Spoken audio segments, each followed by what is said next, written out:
എല്ലാ ഭക്തജനങ്ങൾക്കും കതിർവേൽ മുരുകൻ യൂട്യൂബ് ചാനലിലേക്ക് ഒരിക്കൽ കൂടി സ്വാഗതം. എനിക്കും എല്ലാവർക്കും ഉള്ള ഒരു കാര്യമാണ് ഈ പ്രാക്കുദോഷം ഇല്ലെങ്കിൽ ശത്രുദോഷം എന്നൊക്കെ പല രീതിയിലുള്ള ആൾക്കാരൊക്കെ പറയാറുണ്ട്. അപ്പോൾ ഈ ശത്രുദോഷത്തിന് മിക്ക ക്ഷേത്രങ്ങളിലും പരിഹാര കാര്യങ്ങളുണ്ട്. ചിലവർ അഹോരമന്ത്ര പുഷ്പാഞ്ജലി, സുദർശന മന്ത്ര പുഷ്പാഞ്ജലി, വനദുർഗ, ശൂലിനി, അങ്ങനെ പല രീതിയിലുണ്ട്. പക്ഷെ അത് ചെയ്ത് കഴിയുമ്പോൾ കുറേയൊക്കെ ഒരു മാറ്റം ഉണ്ടാകും അല്ലേ. നമുക്ക് നല്ലൊരു തിരുമേനിയാണെങ്കിൽ നമുക്ക് അതിൻ്റെ ആയിട്ടുള്ള ഇത് നമ്മൾ ശരിക്കും പറഞ്ഞാൽ ശത്രുദോഷങ്ങൾ ഉണ്ടാക്കുന്നത് നമുക്കുടെ മനസ്സിലുള്ള നെഗറ്റീവ് ചിന്തകളെ മാറ്റി എല്ലാവരെയും സ്നേഹിക്കാനുള്ള മനസ്സിന് വേണ്ടിയാണ് നമ്മൾ ശത്രുതാ സംഹാര മന്ത്രാർച്ചന ചെയ്യുന്നത്. ശത്രുവെ നിഗ്രഹിക്കുക എന്നുള്ള ഉദ്ദേശത്തോടു കൂടിയല്ല. അപ്പോൾ ഈ ശത്രുദോഷം ചില ആൾക്കാരുടെ ഉണ്ട്. നമ്മൾ ഇപ്പോൾ ഉദാഹരണത്തിന് എനിക്കിപ്പോൾ വാഹനമില്ല, ഇല്ലെങ്കിൽ ഞാനൊരു കാറ് മേടിച്ച് ഞാൻ കാറ് മേടിക്കുമ്പം എൻ്റെ വീടിൻ്റെ പരിസരവാസികളായി അതെ അവൻ കാറ് മേടിച്ച് അവനെല്ലാം ആയി. നേരത്തെ എങ്ങനെ നടന്നത് അവൻ കാറ് മേടിച്ച് ഇതിങ്ങനെ 3-4 പേര് പറയുമ്പോഴത്തേക്ക് എനിക്ക് അതൊരു പ്രാക്കുണ്ടാവും. അപ്പോൾ എൻ്റെ സമയമോശം കൂടെ ആകുമ്പോൾ ഞാൻ ആ കാറേയും കൊണ്ട് കാറായിട്ട് റോഡിലൂടെ പോകുമ്പോഴത്തേക്ക് ചിലപ്പോൾ ഒന്ന് സ്ക്രാച്ച് ആകാം, ചിലപ്പോൾ ഒന്ന് ഇതാകാം. അങ്ങനെ ചില നെഗറ്റീവ് എനർജികൾ ഉള്ളത് കൊണ്ട് ആ ഒരു ദോഷങ്ങൾ മാറാൻ വേണ്ടിയാണ് നമ്മൾ ഹൈന്ദവ വിശ്വാസപ്രകാരം ശരിക്കും പറഞ്ഞാൽ നമ്മൾ കാറ് ഈ ക്ഷേത്രത്തിൽ കൊണ്ടുവന്ന് നെഗറ്റീവ് കളഞ്ഞ് പൂജിക്കുന്നത്. ചിലവർ മിക്ക ക്ഷേത്രത്തിലെയും വാഹനങ്ങൾ പൂജിക്കാറുണ്ട്. ചില തിരുമേനിമാർ നല്ലപോലെ പൂജിച്ചതിനും ചിലവർക്ക് അത് പൂജിക്കാൻ അറിയത്തില്ല. നമ്മൾ നാരങ്ങ വെച്ചിട്ട് വെറ്റയും കൂടെ വെച്ചിട്ടാണ് ഇത് കാര്യങ്ങളിങ്ങനെ വണ്ടിയുടെ എൻജിനാണ് പൂജിക്കുന്നത്. അത് പൂജിച്ച് നമ്മളതിൻ്റെ നെഗറ്റീവുകളെ താക്കോലൊക്കെ പൂജിച്ച് അപ്പോൾ ഈ പ്രാക്കുദോഷം നമുക്ക് വളരെ കൂടുതലായിട്ട് വരും ചില സമയത്തൊക്കെ.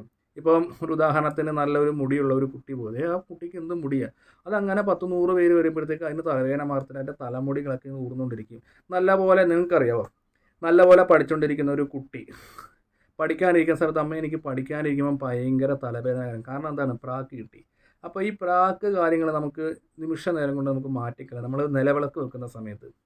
അപ്പോൾ ഈ ഒരു കാര്യം ചെയ്യുവാണെങ്കിൽ നമുക്ക് ശത്രുദോഷം ഉണ്ടാകില്ല. നമുക്ക് വീട്ടിൽ തന്നെ ചെയ്യാൻ പറ്റുന്നൊരു കാര്യമാണ്. വേറെ ഒന്നും കൊണ്ടല്ല, നമ്മൾ നിലവിളക്ക് വെക്കുന്ന സമയത്ത് ഭദ്രകാളിയുടെ നാമപുസ്തകത്തിൽ, അതായത് ചോറ്റാനിക്കരമ്മയുടെ കീർത്തനം ചെല്ലുമ്പോഴത്തേക്ക് ദേവിയുടെ കീർത്തനങ്ങളോ ദേവിയുടെ നാമങ്ങളോ ധ്യാനങ്ങളോ ചെയ്യുന്ന സമയത്ത് കുറച്ച് ചെമ്പരത്തിപ്പൂ എടുക്കുക. ഒരു ചെമ്പരത്തിപ്പൂവിനകത്ത് 5 ഇതളുണ്ട്. അപ്പോൾ ഈ ചെമ്പരത്തിപ്പൂ കുറച്ച് എടുത്തിട്ട് മുളക് ചെമ്പരത്തിയോ ചെത്തിപ്പൂ ചുമന്ന കളറുള്ള പുഷ്പം നല്ലപോലെ തൊഴുത് പ്രാർത്ഥിക്കുക വിളക്കിന് മുമ്പിൽ. എന്നിട്ട് ഒരു 3 തവണ നമ്മുടെ തലക്കൊഴിയുക.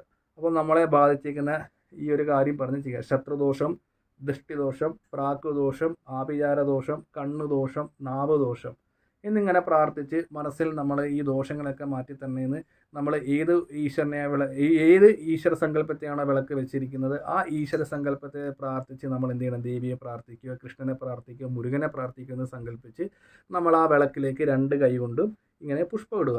അത് കഴിഞ്ഞിട്ട് അവരുടെ കീർത്തനങ്ങൾ ചെല്ലുക. അപ്പോൾ ഇതിങ്ങനെ നമ്മൾ ഒഴിയുന്നുണ്ട് നമ്മുടെ നെഗറ്റീവ് എനർജിയും കാര്യങ്ങളെല്ലാം മാറി നമുക്കൊരു പോസിറ്റീവ് എനർജി ഉണ്ടാകും. ഇതൊരു 7 ദിവസം തുടർച്ച മുടങ്ങാതെ ചെയ്യുവാണെങ്കിൽ നമുക്ക് ശത്രുദോഷം ബാധിക്കില്ല. ചുമന്ന കളറിലെ പുഷ്പം മതി ശത്രുക്കളെ മാറ്റി നിർത്താൻ.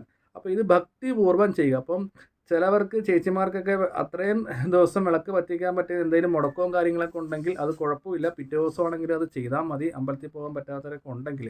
അപ്പോൾ അത് ഇങ്ങനെ ചെയ്യുമ്പോഴത്തേക്ക് ശത്രുദോഷങ്ങളോ കാര്യങ്ങളോ നമുക്ക് ഉണ്ടാകത്തില്ല. അപ്പോൾ എന്തെങ്കിലും ജ്യോതിഷ സംബന്ധമായ കാര്യങ്ങൾ അറിയാൻ വേണ്ടി ഇത് വാട്സപ്പ് നമ്പറാണ്, ഈ നമ്പറിലേക്ക് ഒന്ന് വിളിക്കുക. നിങ്ങളുടെ പ്രശ്നങ്ങൾക്ക് തീർച്ചയായിട്ടും പരിഹാരങ്ങൾ ലഭിക്കുന്നതായിരിക്കും.